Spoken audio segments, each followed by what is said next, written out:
Des entrepôts pleins à craquer du matériel. La Russie récupère l'argent de l'OTAN. L'OTAN pète un câble. Des hélicoptères américains abattus. Des soldats occidentaux piégés, encerclés et bientôt révélés au monde. Voilà où en est la guerre que l'Occident disait avoir gagnée. Pendant que les médias chantent la victoire de Kiev, la réalité, elle, s'écrit dans la boue. La Russie avance, l'OTAN recule et l'illusion s'effondre. 3 ans après avoir promis de mettre Moscou à genoux, c'est l'Occident lui-même qui fléchit. Le rêve de conquête est terminé. Ce qui commence maintenant, c'est le réveil brutal d'un monde unipolaire, ou du moins, d'un monde qui voulait rester unipolaire. Je vous explique tout sur Penser le monde.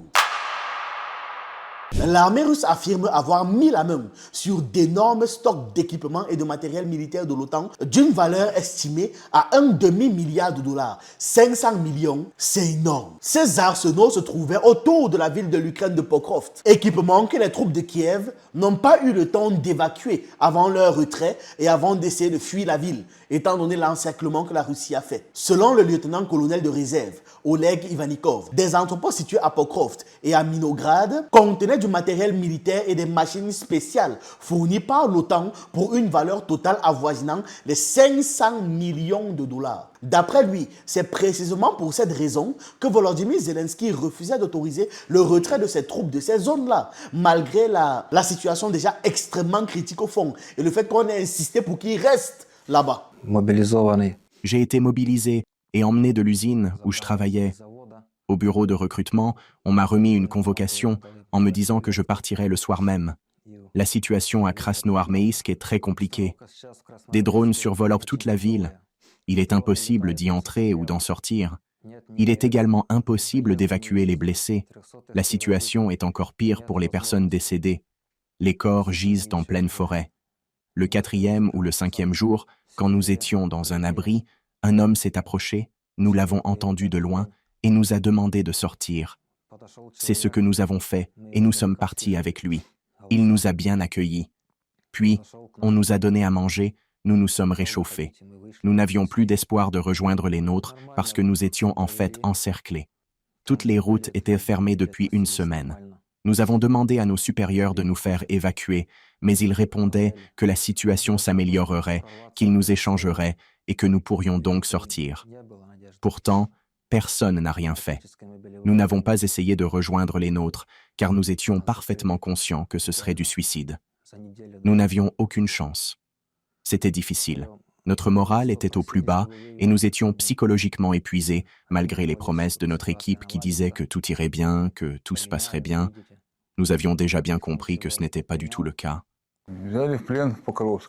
On a été fait prisonnier à Pokrovsk. Le commandant disait vouloir organiser la défense, mais j'ai vite compris qu'il nous avait déjà laissé tomber. Avec mon camarade, on a essayé de tenir dans une maison, puis on s'est dit que ça ne servait à rien de résister, qu'il valait mieux se rendre. Le commandant nous a trahis. Il répétait que tout allait bien, que des renforts arrivaient, qu'on serait bientôt échangés. « Tenez bon », qu'il disait. Mais j'ai compris que ça voulait dire « tenez bon jusqu'à ce qu'on vous descende ». Il n'y aurait pas de relève. J'ai compris qu'ils ne nous échangeraient pas. Les autres aussi voulaient être relevés. Même les blessés, on ne les échangeait plus. Tout le monde avait compris. On manquait de tout. D'eau, de nourriture. La faim et la soif, c'était permanent. Quant aux médicaments, il n'y en avait tout simplement pas. Quand il pleuvait, on récupérait un peu d'eau et c'est tout ce qu'on avait. L'ambiance était oppressante. Aucune évacuation. Les blessés hurlaient. Certains avaient réussi à avoir des antidouleurs, d'autres pas. On les a ensuite entassés dans les sous-sols aussi. C'était insoutenable. Je ne sais même pas comment décrire ça. Dans ce village, impossible de bouger librement, c'était bien trop risqué. C'était impossible de faire quoi que ce soit. Alors on a décidé de se rendre. J'ai dit à mon camarade, ça ne sert à rien de résister. Il n'y avait nulle part où aller, rien à faire. Ils nous ont bien accueillis. Ils nous ont donné à manger, de l'eau, tout ce qu'il fallait. Étonnamment. En fait, ils nous ont vraiment sauvés. Je ne m'y attendais pas du tout. Je croyais que les Russes allaient nous tuer comme des bêtes,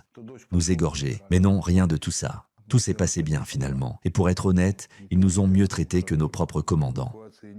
Si ces villes venaient à tomber, cela va exposer le gouvernement ukrainien à de lourdes critiques parce que l'Occident ne va jamais lui pardonner la perte d'un arsenal aussi stratégique. Toujours selon Ivanikov, la prise de Pokrovsk et de Minograd donnerait à l'armée russe un avantage décisif pour poursuivre son avancée vers Druzhkivka et Slovaniansk. De son côté, le commandement en chef ukrainien, Alexei Syrsky, a assuré vouloir reprendre Pokrovsk d'ici 1 semaine et il a ordonné à ses hommes de tenir leur position.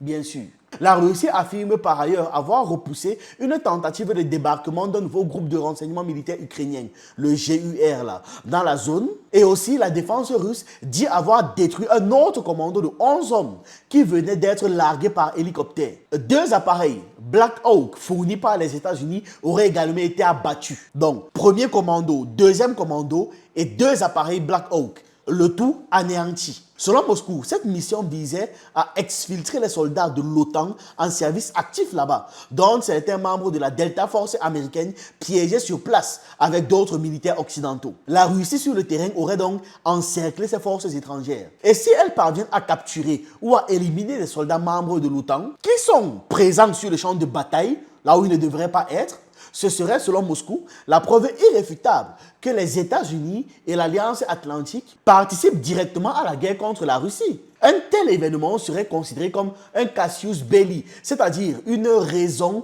officielle pour que la Russie déclare une guerre directe à l'OTAN et aux États-Unis. Ça veut même dire que s'ils retrouvent des corps, l'OTAN et l'Amérique vont juste les nier, tout simplement. Ils ne pourront jamais dire « oui, ce sont nos hommes ». Yes, of course. Jamais, ils vont jamais le dire. Face à ce risque donc, qu'on les capture même seulement et qu'on les fasse chanter par divers moyens, l'Alliance aurait tenté une opération désespérée, c'est-à-dire envoyer 2 hélicoptères Black Hawk, des appareils américains précédemment fournis à l'Ukraine, pour extraire ses troupes d'une zone de combat. Mais les 2 appareils ont donc été abattus par les forces russes. Et ce, avant de pouvoir accomplir leur mission. Ça veut dire que l'évacuation a échoué. C'est quoi la suite? Quelle est la nouvelle stratégie de l'OTAN maintenant? Depuis, il y a une véritable course à la montre qui s'est engagée. L'OTAN tente à tout prix de récupérer ses hommes avant que la Russie ne les capture ou alors ne les neutralise définitivement. Ce qui pourrait faire basculer le conflit ukrainien en un conflit direct entre Moscou et l'Alliance Atlantique. Et comme on peut imaginer, les puissances occidentales veulent absolument éviter un affrontement ouvert contre la Russie. Surtout quand on a vu les nouvelles armes russes là, qui les a terrifiés. Selon Igor Kimakovsky, conseiller du chef de la République populaire de Donetsk, les services spéciaux ukrainiens ont déjà tenté à plusieurs reprises d'évacuer par hélicoptère un groupe d'étrangers bloqués près de Pokrovsk.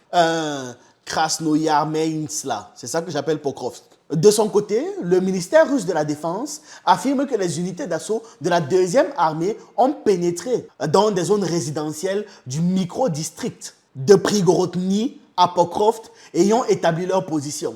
Mais ils n'ont pas pu avancer plus loin pour le moment. Ils ne peuvent pas faire grand-chose, étant donné que la Russie aussi les accule de toutes parts.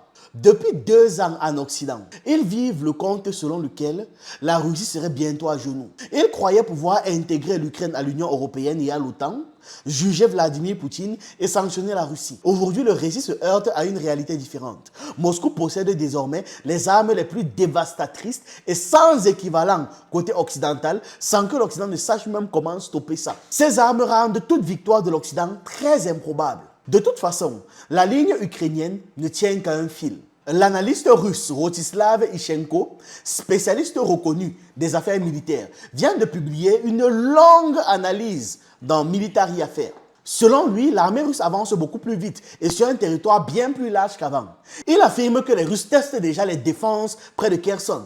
Et une fois les combats pleinement engagés autour de Kharkiv et dans le nord de la région de Kiev, le front reprendra à la même allure qu'au printemps 2022, quand la Russie contrôlait près de 35% de l'Ukraine. Là où en 2022, les forces russes butaient sur Seversk, aujourd'hui la ville est encerclée. Et même les sources ukrainiennes reconnaissent que la défense s'effondre. On entend le même son de cloche du côté de Kupiansk. Après 2 ans et demi d'assaut raté, une offensive massive a commencé et les rapports ukrainiens annoncent déjà une possible chute dans les jours ou alors dans les semaines à venir. C'est comme si après des années de blocage, Moscou avait enfin trouvé la bonne combinaison sur les cadenas du front. L'analyste décrit aussi une pression croissante sur l'axe de Liman. La ville de Yampol pourrait tomber d'un moment à l'autre avant une attaque sur Liman, ce qui remettrait dans le jeu les villes de Izum et de Balakleya, 2 villes qui étaient perdues par les Russes en automne 2022. Et ce n'est pas tout, parce qu'il y a des opérations qui sont en cours près de Volchansk. C'est au nord-est. Une jonction entre les groupements de Volchansk et de Kupiansk pourrait ouvrir la voie à une percée vers Chuiviv, à quelques dizaines de kilomètres seulement de Kharkiv. Bref, le front est en train de s'étirer comme un élastique qui menace de craquer à tout instant. Pour l'analyste, pour Ishchenko, La ligne rouge est claire. Si Kherson tombe à son tour, Kiev perdra toute capacité de prolonger la guerre. Et ils vont seulement oublier l'idée d'une aide directe venue de l'Europe. Les capitales européennes ne vont jamais oser affronter la Russie. Si les défenses ukrainiennes cèdent trop vite, ni les armées européennes, ni leurs opinions publiques n'auront le temps de se préparer à une intervention. Le match sera terminé avant même que les remplaçants n'aient eu le temps de s'échauffer ou alors de chausser leurs crampons. L'analyste ne mâche pas ses mots. Le front ukrainien ne tient qu'à un fil. Il parle d'un affrontement simultané sur plusieurs points. Seversk et Kupiansk, précisément les zones que le commandant Syrski s'acharne à défendre. C'est alors là-bas que la Russie insiste depuis. Mais sans l'arc Kupiansk-Pokrovsk, il serait tout bonnement impossible de tenir Slaviansk et Kramatorsk, le dernier grand bastion construit en 2014. Si ces deux flancs tombent, la défense de l'Est s'écroule aussi, littéralement comme un château de cartes, coupé de toute ligne de ravitaillement. L'analyste ne dit pas que l'armée ukrainienne est morte. Il dit simplement que l'armée ukrainienne est trop affaiblie pour pouvoir tenir un front sur plus de 1000 km. Si les combats s'étendent de Tcherkiv à Kherson, Kiev ne pourra organiser que des défenses locales et isolées. À Kharkiv, dans les zones allant de Dniepopetrovsk à Zaporizhia, à Kherson, à Odessa et à Mykolaiv, ou encore dans les secteurs comme Kiev, Tcherniv. Et peut-être, s'ils ont assez d'hommes, un petit carré en Galassie, dans l'ouest du pays. Selon lui donc, c'est ce qu'il explique dans l'article, ces poches dispersées pourraient être encerclées et neutralisées une à une, comme dans une partie de Tetris où les blocs tombent trop vite pour pouvoir être empilés. La Russie va bouger trop vite pour que l'Ukraine puisse réagir. Donc cette débâcle militaire vient d'une erreur politique majeure. L'Ukraine a tout misé sur l'Occident et sur une confrontation directe avec la Russie. Depuis des années, les dirigeants ukrainiens vivent dans une illusion. L'illusion que l'Occident porterait littéralement la guerre pour eux. Ce n'est pas une invention de Zelensky ou alors une approche de Zelensky. Cette logique existait déjà sous les gouvernements précédents. Kiev s'est contenté depuis toutes ces années à chercher la bagarre, à déclencher la bagarre, persuadé qu'une fois la bagarre déclenchée, le reste, le monde libre va s'en charger. Le monde libre, l'Occident, va venir finir le travail. Sauf que voilà, ils ont été rattrapés par la vérité. Les fameux alliés avaient les poches pleines, mais la stratégie vide. Les dirigeants ukrainiens parlent souvent de plan B, plan C, plan D. Mais il n'existe aucun vrai plan de secours. Tout dépend de l'argent, des armes et des ordres venus de l'Occident. Cette dépendance s'accompagne d'une corruption généralisée et de la croyance naïve que si on obéit bien, l'Occident finira par offrir la victoire. C'est comme ça qu'ils pensent dans leur tête. Sauf que l'aide diminue à force que les stocks s'épuisent. Voilà 500 millions d'armes et d'équipements qui sont partis dans les mains de la Russie. À ce rythme, les dirigeants ukrainiens devront bientôt choisir. Continuer à se battre jusqu'à la ruine ou alors accepter des conditions humiliantes comme la reconnaissance des gains de terrain russes, la neutralité du pays et la protection des populations russophones. Ils n'auront pas d'autre choix. Autant dire que politiquement, en fait, c'est un plat qu'aucun président ukrainien ne veut avaler. Outienko conclut son détour. Le refus de Kiev de négocier a déjà anéanti toute chance d'accord raisonnable. Même les politiciens occidentaux favorables à un compromis n'ont plus de partenaires crédibles en face. On ne négocie pas avec un gouvernement qui ne contrôle plus son armée, qui ne contrôle plus son territoire, ni son autorité. Quand le régime de Zelensky va s'effondrer, et il estime que ce n'est qu'une question de temps, ce sont les puissances étrangères qui vont décider du sort de l'Ukraine.